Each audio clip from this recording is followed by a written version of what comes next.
Xander and Cleo shared much of their life stories over breakfast and coffee. He shared about his younger days in the orphanage where he grew up, how he wandered aimlessly after he left, and how a traitor convinced him to join the military as a form of service to the emperor.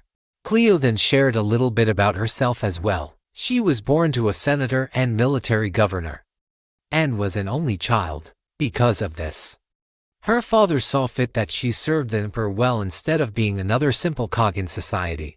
After the brief sharing, Cleo had to test Xander's determination and willpower. She questioned him about loyalty, resolve, his reasons why, and if he can handle the pressure. Xander was confident in himself to prove his mettle, but Cleo wasn't convinced just yet until a few more rounds of training. You must remember, Magus doesn't throw punches, but instead throws mountains.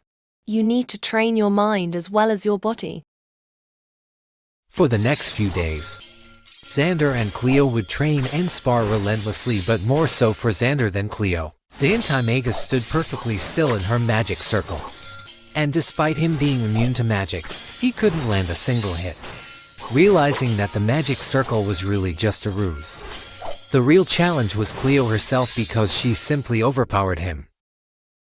After a few days of Cleo coming back and tossing Xander around like a sack of wheat, he snapped and demanded to know what sort of training was this, since it was just him being flung in the air most of the time. Even in the academy, they at least tell you why you had to take a punch to the face.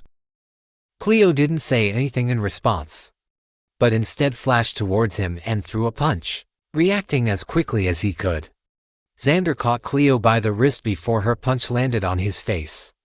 I told you, Magus don't throw punches. They throw mountains. And you did learn to catch my punch. A smile etched on her face while Xander stood in shock and silence, not believing what he just did. That's enough for today. We will resume tomorrow. After Cleo left, Xander was left to clean himself up and to ponder more on what Cleo said. He had to know more about fighting Magus, and that would mean he needs to study more. Is there a book on Magus combat? How they fight up close, or use swords, or something like that? Although it was just him thinking out loud, a few loud thuds were coming from behind him. Xander saw a few books already on his study table, with a few more floating from his library and towards the table. He set off to study the books immediately, despite his trouble reading. Thank the gods there are pictures, or else I wouldn't learn a thing. Cleo returned the next day to find Xander asleep on the table, but woke him up to resume training again. Xander jerked himself awake and ate as quickly as he could, while Cleo waited in the courtyard. Unlike before, when she normally appears in a bodysuit, today she looked more casual with civilian clothing and her hair tied. Had it not been for the fact that she visited him every day, Xander would not have recognized her. Before we begin, may I ask to use a weapon? Our training doesn't require you to use a weapon yet, she replied as she drew her circle again. I know, but I read something last night in one of those books. I think I have an idea. All right, Xander. You can try whatever you like. Pick a weapon. He picked up a wooden sword from the shed. But if the books from last night showed anything, he may be able to figure out how to land a strike and wipe the magic circle clean. He quickly charged at her, but instead of striking, he threw the sword at Cleo. She easily deflected it but was caught off guard, for Xander instead tackled her to the ground. That magic circle wasn't a shield of any kind. It was just a spell to make your body lighter. It's why you can move around so easily, because there was less weight to you. I saw it in one of the books from last night. Very good. You catch on very quick for someone who can't read well. Xander grinned at such compliments as he helped her stand back up. It's time we get to lesson 2 then. And if you can master the second part, then I will recommend your name to the Imperial Guild. What's lesson 2? The perfect method to fight magi with your own hands. Cleo went and stood in front of another door, the one where Xander thought to be another room like his. What's behind that door? The Tower of Roma holds many secrets and was once the center of great and powerful magi councils throughout the millennia. This chamber was used to host and store many ancient knowledge and artifacts. Cleo then touched the side of the door and it glowed bright blue. Where only the worthy can wield. They stepped inside. And it was like being transported into an entirely different place. It was like a gigantic library. Only, it wasn't just books being stored here, but many different kinds of trinkets that Xander has never seen before or could have imagined. Welcome to the Atrium of Eternity. Holy Saturn. Xander could only gasp as he looked around in the strangest place he had ever laid eyes on. I had the same exact reaction when I first saw this too now. Take your pick. Whichever relic you find most suitable for your hands. But don't take too long. We still have training to complete. Xander couldn't just pick out whatever he wanted.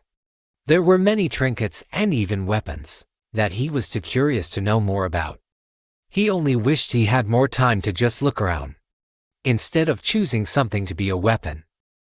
Is it even okay for us to take any of this stuff? If it wasn't okay, you wouldn't even be able to enter this tower, much less this atrium and walk around it. As Xander walked around the upper levels, he could hear whispers in the air. It wasn't words, at least not understandable ones. It was like several voices all hushing at once. He followed the whispers up the stairs and past the bookshelves. He kept going where the whispers were loudest, until he wandered into a dimly lit corridor of blue flame candles on the walls. There were statues of ancient magi, with their names etched in stone at their feet.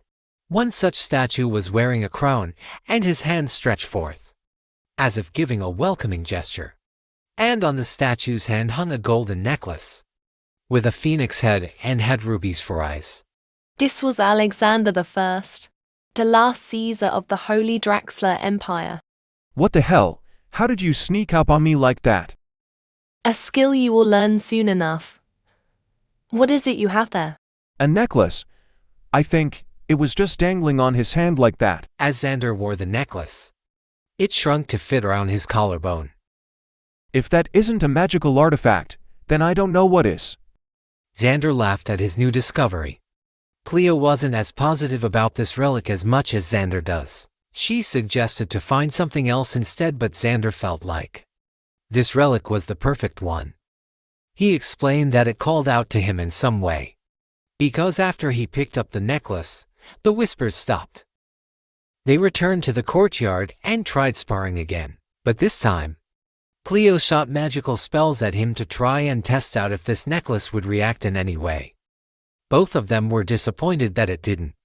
And it didn't sit well with Cleo that Xander chose this trinket of all things.